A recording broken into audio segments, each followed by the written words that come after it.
Sir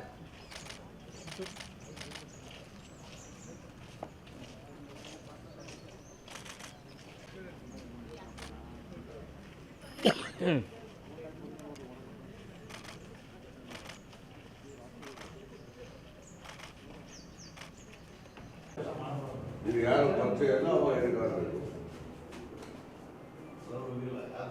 554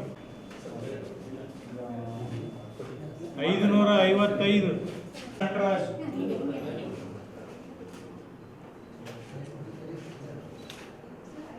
55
ಬೆಳಿಗ್ಗೆ ಎದ್ದ ತಕ್ಷಣ ಈಶ್ವರ ಪೂಜೆ ಮಾಡಿಕೊಂಡು ನಾನು ಮತ ಹಾಕಲಿಕ್ಕೆ ಅಂದರೆ ನನ್ನ ಹಕ್ಕು, ನನ್ನ ಮತ ನನ್ನ ಹಕ್ಕು ಅಂದ್ಕೊಂಡು ಹಾಕ್ಲಿಕ್ಕೆ ಬಂದಿದ್ದೆ.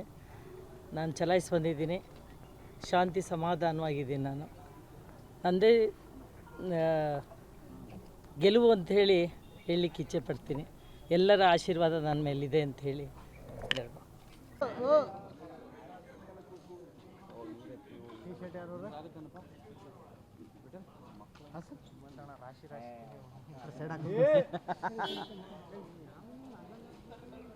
ಮೊದಲ ಬಾರಿಗೆ ನನ್ನ ಮೊಮ್ಮಕ್ಕಳು ಭಾರತೀಯ ಜನತಾ ಪಕ್ಷದ ಕಮಲದವರಿಗೆ ಮತವನ್ನು ಚಲಾಯಿಸಿ, ನಾನು ಕೂಡ ಮತವನ್ನು ಚಲಾಯಿಸಿ, ಒಟ್ಟು ನಮ್ಮ ಕುಟುಂಬವೇ ಭಾರತೀಯ ಜನತಾ ಪಕ್ಷಕ್ಕೆ ಮಗ, ಸೊಸೆ, ತಂಗಿ ಯಜಮಾನರು ಎಲ್ಲರೂ ಕೂಡ ಓಟ್ ಹಾಕಿ ಬಂದಿದ್ವಿ. ಬಹುಶಃ ನಮಗೆ ಎಲ್ಲ ಕಡೆಯೂ ಕೂಡ ಚೆನ್ನಾಗಿ ಮತದಾನ ಆಗ್ತದೆ. 8 ಕ್ಷೇತ್ರದಲ್ಲೂ ಕೂಡ ಹೆಚ್ಚು ಮತದಾನ ಆಗಿ ಅತಿ ಹೆಚ್ಚಿನ ಮತದಿಂದ ಗಾಯತ್ರಿ ಸಿದ್ದೇಶ್ವರ ಜಯಭೇರಿ ಹೇಳ್ತಾರೆ. 3ನೇ ಬಾರಿ ಪ್ರಧಾನಮಂತ್ರಿಯಾಗಿ ನರೇಂದ್ರ ಮೋದಿ ಆಗ್ತಾರೆ. ಎಷ್ಟು ಲೀಡ್ ಬರುತ್ತೆ ಅಂತ ನಿಮ್ಮ ಸಾಯಂಕಾಲ ಹೇಳ್ತೀನಿ. ಲೀಡೆಲ್ಲ ಅಡ್ಡಾಡಿ ಸಾಯಂಕಾಲ ಇನ್ನು ಫಸ್ಟ್ ನಾನು ಹಾಕಿದ್ದೀನಿ 55-56 ಓಟುಗಳು ಆಗಿದ್ದಾವೆ. ಇದ್ರ ಮೇಲೆ ಲೀಡಲ್ಲ, ಒಟ್ಟಿನಲ್ಲಿ ಹೆಚ್ಚು ಮತದಲ್ಲಿ ಗೆಲ್ತೀನಿ, ಅಷ್ಟಂತೂ ವಿಶ್ವಾಸ ಇದೆ. ಅಜ್ಜಿಗೆ ಫಸ್ಟ್ ಟೈಮ್ ವೋಟ್ ಹಾಕ್ತಿರೋದು. ಆಲ್ ದ ಬೆಸ್ಟ್ ಹೇಳ್ತೀನಿ. ಗೆಲ್ತಾರೆ 100%. ಫಸ್ಟ್ ಟೈಮ್ ವೋಟ್ ಮಾಡಿದ್ರು ಈಗ ಮೋದಿ ಹೇಳಮ್ಮ. ಫಸ್ಟ್ ಟೈಮ್ ವೋಟ್ ಮಾಡಿದ್ದು ಚೆನ್ನಾಗಿ ಅನಿಸ್ತು. You have a feeling that you are an Indian. You get that feeling. ಅಮೇರಿಕದಿಂದ ಬಂದು ನಂಬರ್ 1 BJP ವೋಟ್ ಮಾಡಿ ಅಜ್ಜಿಗೆ ವೋಟ್ ಮಾಡಿದೆ. ತುಂಬ ಚೆನ್ನಾಗಿ ಅನಿಸ್ತು.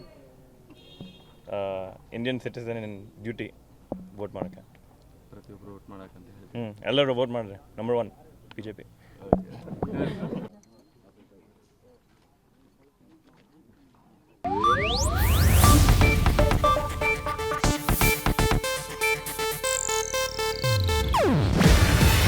ಇದು ಏಷ್ಯಾನೆಟ್ ನ್ಯೂಸ್ ನೆಟ್ವರ್ಕ್ ಪ್ರಸ್ತುತಿ.